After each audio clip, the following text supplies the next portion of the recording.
يا بني إسرائيل اذكروا نعمتي التي أنعمت عليكم وأني فضلتكم على العالمين واتقوا يوما لا تجزي نفس عن نفس شيئا ولا يقبل منها شفاعة ولا يؤخذ منها عدل ولا هم ينصرون۔ اے بنی اسرائیل، میری وہ نعمت یاد کرو جو میں نے تم کو عطا کی تھی، اور یہ بات یاد کرو کہ میں نے تم کو سارے جہانوں پر فضیلت دی تھی، اور اس دن سے ڈرو جس دن کوئی شخص بھی کسی کے کچھ کام نہیں آئے گا، نہ کسی سے کوئی سفارش قبول کی جائے گی، نہ کسی سے کسی قسم کا فدیہ لیا جائے گا، اور نہ ان کو کوئی مدد پہنچے گی۔ یہاں سے ایک مرتبہ پھر اللہ تبارک و تعالی بنی اسرائیل کو شفقت کے پیرائے میں یاد دلا رہے ہیں کہ ابھی ان کے پاس وقت ہے کہ اللہ تبارک و تعالی کی نعمتوں کی ناشکری سے توبہ کر کے دین حق کو قبول کر لیں، اور اس بات سے ڈریں کہ ایک دن ایسا آنے والا ہے جس میں ہر شخص کو اپنے عقیدے اور اپنے اعمال کا جواب دینا ہوگا، اور اس دن اگر کسی شخص کا عقیدہ اور عمل خراب ہوا تو اس کو جہنم کی سزا سے بچانے کے لیے کسی بھی قسم کی کوئی تدبیر کام نہیں آ سکے گی۔ اور اس کے بعد پھر اللہ تبارک و تعالی اس شفقت بھرے خطاب کے بعد اللہ تبارک و تعالی ان کو اپنی ان نعمتوں کی تفصیل بیان فرمائیں گے کہ جن نعمتوں سے اللہ تعالی نے بنی اسرائیل کو سرفراز کیا تھا، اور ساتھ ساتھ ان نعمتوں کی جو ناشکری ان سے سرزد ہوئی اور وہ مسلسل جس نافرمانی میں مبتلا رہے، اس کا بھی حال اللہ تبارک و تعالی آگے ذکر فرمائیں گے۔ لیکن شروع میں اللہ تبارک و تعالی نے ان کو ایک مشفقانہ نصیحت کے طور پر یہ بات فرمائی ہے کہ اے بنی اسرائیل اذکروا نعمتی التی انعمت علیکم، میری وہ نعمت یاد کرو جو میں نے تم کو عطا کی تھی، وَأَنِّي فَضَّلْتُكُمْ عَلَى الْعَالَمِينَ، اور یہ بات یاد کرو کہ میں نے تم کو دنیا جہان کے لوگوں پر فضیلت دی تھی۔ یہ اس لیے فرمایا کہ یوں تو اللہ تبارک و تعالیٰ کے بھیجے ہوئے پیغمبر بہت سے تشریف لائے ہیں، اور بعض حضرات نے ان کو 1,00,000 ان کی تعداد 1,24,000 بتائی ہے، لیکن انبیاء کرام کی صورتحال یہ تھی کہ بیشتر وہ کسی نہ کسی قوم یا قبیلے یا بستی کی طرف بھیجے جاتے تھے۔ تو کچھ پیغمبر ایسے ہوتے تھے کہ جو کسی چھوٹی سی بستی کے اندر مبعوث ہوئے، کوئی ایسے ہوتے تھے کہ جو کسی خاص قبیلے میں مبعوث ہوئے، وہ قبیلہ بھی چھوٹا سا قبیلہ تھا، لہذا انہوں نے اپنی دعوت کو اسی قبیلے اسی بستی کے حد تک محدود رکھا، اور وہاں پر کبھی لوگ ان کے اوپر ایمان لے آئے، ان کی تھوڑی سی تعداد جمع ہو گئی، یہ سلسلہ عام طور سے چلتا رہتا تھا۔ لیکن بعض پیغمبر ایسے ہیں کہ جو بہت بڑے عظیم خاندان کی طرف بھیجے گئے یا عظیم قبیلے کی طرف بھیجے گئے، جیسے حضرت یعقوب علیہ السلام کی اولاد میں بنی اسرائیل، یہ ایک بہت بڑا زبردست قبیلہ تھا، اور حضرت موسیٰ علیہ السلام بنی اسرائیل کے تمام انسانوں کی طرف مبعوث ہوئے تھے۔ حضرت اسرائیل یعنی حضرت یعقوب علیہ السلام کے 12 بیٹے تھے،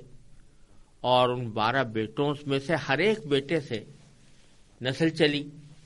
اور یہاں تک کہ بنی اسرائیل کی تعداد ہزاروں تک پہنچ گئی، لاکھوں تک پہنچ گئی۔ اس وقت میں اللہ تبارک و تعالی نے جو پیغمبر بھیجے جیسے حضرت موسیٰ علیہ السلام اور ان کے اوپر کتاب اتاری، تو ان کو دوسرے لوگوں پر یہ فضیلت حاصل تھی کہ اللہ تعالیٰ نے ان کے اوپر کتاب نازل فرمائی تھی، ان کو اتنے بڑے قبیلے کی طرح مبعوث فرمایا تھا، اور چونکہ وہ مخاطب بنے تھے اس اللہ تعالیٰ کے کلام کے تورات میں، اور حضرت موسیٰ علیہ السلام کی دعوت کے مخاطب بنے تھے، اس واسطے ان کو اس وقت دنیا جہان کے تمام لوگوں پر فضیلت حاصل تھی۔ اور اسی کا ذکر اللہ تبارک و تعالیٰ نے فرمایا کہ چونکہ تم میرے ایک محبوب پیغمبر کے بیٹے تھے، ان کی اولاد میں شامل تھے، اور چونکہ تمہاری طرف ہم نے اپنی آسمانی کتابیں نازل کی تھیں، اپنے جلیل القدر پیغمبر تمہارے پاس بھیجے تھے، اس واسطے ہم نے تمہیں دنیا جہان کے دوسرے لوگوں پر فضیلت عطا کی تھی، اور دوسرے لوگوں کے مقابلے میں تم ہم سے زیادہ قریب تھے اور ہمارے زیادہ محبوب تھے۔ لیکن تم نے اس محبوبیت کا یا تم نے اللہ تعالیٰ کے ساتھ قرب کا اور اللہ تعالیٰ کی دی ہوئی نعمتوں کا کوئی حق ادا نہ کیا، اور اس کے نتیجے میں تم باری تعالیٰ کی معصیتوں اور نافرمانی میں مبتلا رہے، اور کس طرح ہم نے تمہیں احسانات کیے اور کس طرح ہم نے تمہیں پالا پوسا اور تمہاری تکلیفوں کو دور کیا، لیکن تمہارا حال یہ رہا کہ ہر موقع پر نافرمانی سے کام لیتے رہے۔ تو اس وجہ سے اب تم اور تمہارا خاندان اس لائق نہیں رہا کہ وہ دنیا کی امامت کا فریضہ انجام دے، اس لیے اب امامت بھی بدلے گی اور قبلہ بھی بدلے گا۔ تو اس مفہوم کو بیان کرنے کے لیے اللہ تبارک و تعالی نے یہاں اگلی آیت میں یہ فرمایا کہ اب بھی اگر تم باز آ جاؤ اور اللہ تعالیٰ سے ڈرو، یوم آخرت سے ڈرو، تو تمہارے حالات سنور سکتے ہیں۔ چنانچہ فرمایا واتقوا یوما، ڈرو اس دن سے۔ کس دن سے؟ کہ لا تجزی نفس عن نفس شیئا، جس دن کوئی بھی شخص کسی دوسرے کو کوئی فائدہ نہیں پہنچا سکے گا یا کسی کے کچھ کام نہیں آ سکے گا، یعنی کوئی بھی آدمی ایسا نہیں ہوگا کہ جو یہ کہہ دے کہ بھئی میرا کوئی مطالبہ جو مجھ سے کیا جا رہا ہے اس سے یہ کہہ دے کہ تم مجھے اس مطالبہ پورا کرنے میں کچھ مدد کر دو، تو وہاں یہ نہیں ہو سکے گا۔ وَلَا يُقْبَلُ مِنْهَا شَفَاعَةٌ، اور نہ کسی انسان سے کوئی شفاعت یعنی سفارش قبول کی جائے گی۔ یعنی اگر کوئی شخص کافر ہے اور کفر کی وجہ سے اللہ تعالیٰ کے عذاب کا مستوجب ہے اور اللہ تعالیٰ اس سے ناراض ہے، تو کسی بھی شخص کی کوئی سفارش اس کے کام نہیں آ سکتی۔ کفر کے خلاف کوئی سفارش قبول نہیں ہوتی۔ ہاں، اگر کوئی شخص صاحب ایمان ہے، گناہوں میں مبتلا رہا ہے، گناہوں میں تلوث اس کا رہا ہے، تو اس کے حق میں سفارش قبول ہو سکتی ہے اللہ تعالیٰ کی اجازت سے۔ بغیر اللہ کی اجازت کے کوئی بھی سفارش نہیں کر سکتا۔ من ذا الذی یشفع عندہ الا باذنہ، اللہ تعالیٰ کی اجازت، اللہ تعالیٰ کے حکم کے بغیر کوئی سفارش نہیں کر سکتا۔ چنانچہ اگر اللہ تعالیٰ کسی کو اجازت دیں تو وہ بے شک سفارش کر سکتا ہے، لیکن صاحب ایمان کے حق میں۔ چنانچہ نبی کریم صلی اللہ علیہ وسلم کی سفارش انشاءاللہ اہل ایمان کو حاصل ہوگی، لیکن اہل ایمان کو ہوگی۔ جو ایمان سے محروم ہے اس کے حق میں کوئی سفارش نہیں۔ لا يقبل منها شفاعت ولا يؤخذ منها عدل، اور کسی بھی انسان سے کوئی فدیہ نہیں لیا جائے گا۔ عدل اصل میں کہتے ہیں کوئی بھی چیز جو دوسری چیز کے برابر ہو اس کو عدل کہا جاتا ہے، اور یہاں پر مراد یہ ہے کہ فدیہ، یعنی پہلے زمانے میں یہ دستور تھا کہ اگر کسی حکومت نے یا کسی قبیلے نے دوسری حکومت یا دوسرے قبیلے کے کسی آدمی کو گرفتار کر لیا تو گرفتار کرنے والا یہ کہتا تھا کہ میں اس وقت تک نہیں چھوڑوں گا جب تک کہ تم مجھے کچھ فدیہ لا کر نہ دو، یعنی کچھ رقم لا کر نہ دو۔ تو اگر وہ رقم کا انتظام کر کے لے آتا تو اس صورت میں وہ اس کو اپنے قیدی کو چھوڑ دیتا تھا۔ یہ رقم جو ادا کی جاتی تھی اس کو فدیہ کہتے تھے۔ تو اللہ تعالیٰ فرما رہے ہیں کہ وہاں جب تمہیں گرفتار کر لیا جائے گا جہنم کے لیے تو کوئی فدیہ اگر پیش کرنا چاہو گے، تم پیش کرنا چاہو یا تمہارے ساتھی پیش کرنا چاہیں، تمہارے اولاد پیش کرنا چاہیں، تمہارے ماں باپ پیش کرنا چاہیں، تمہارے رشتے دار پیش کرنا چاہیں، دنیا کے سارے افراد مل کر پیش کرنا چاہیں، تو وہ فدیہ قبول نہیں ہوگا۔ اللہ تعالیٰ کا جو فیصلہ تمہیں عذاب دینے کا ہوگا وہ ہر حالت میں قائم رہے گا، اور کسی قسم کی مالی کارروائی یا مالی فدیہ یہ قبول نہیں کیا جائے گا۔ ایک آخری صورت یہ ہوتی ہے کسی شخص کو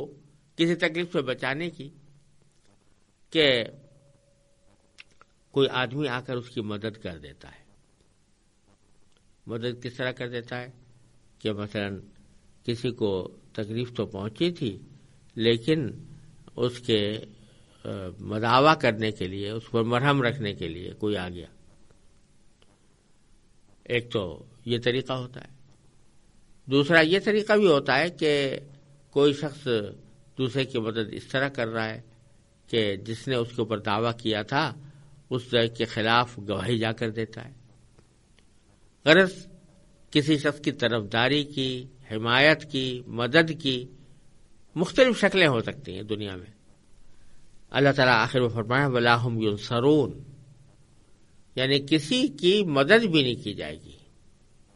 یعنی کوئی اگر شخص یہ چاہے گا کہ میں کسی دوسرے ایسے شخص کی مدد کروں جس کو جہنم کا عذاب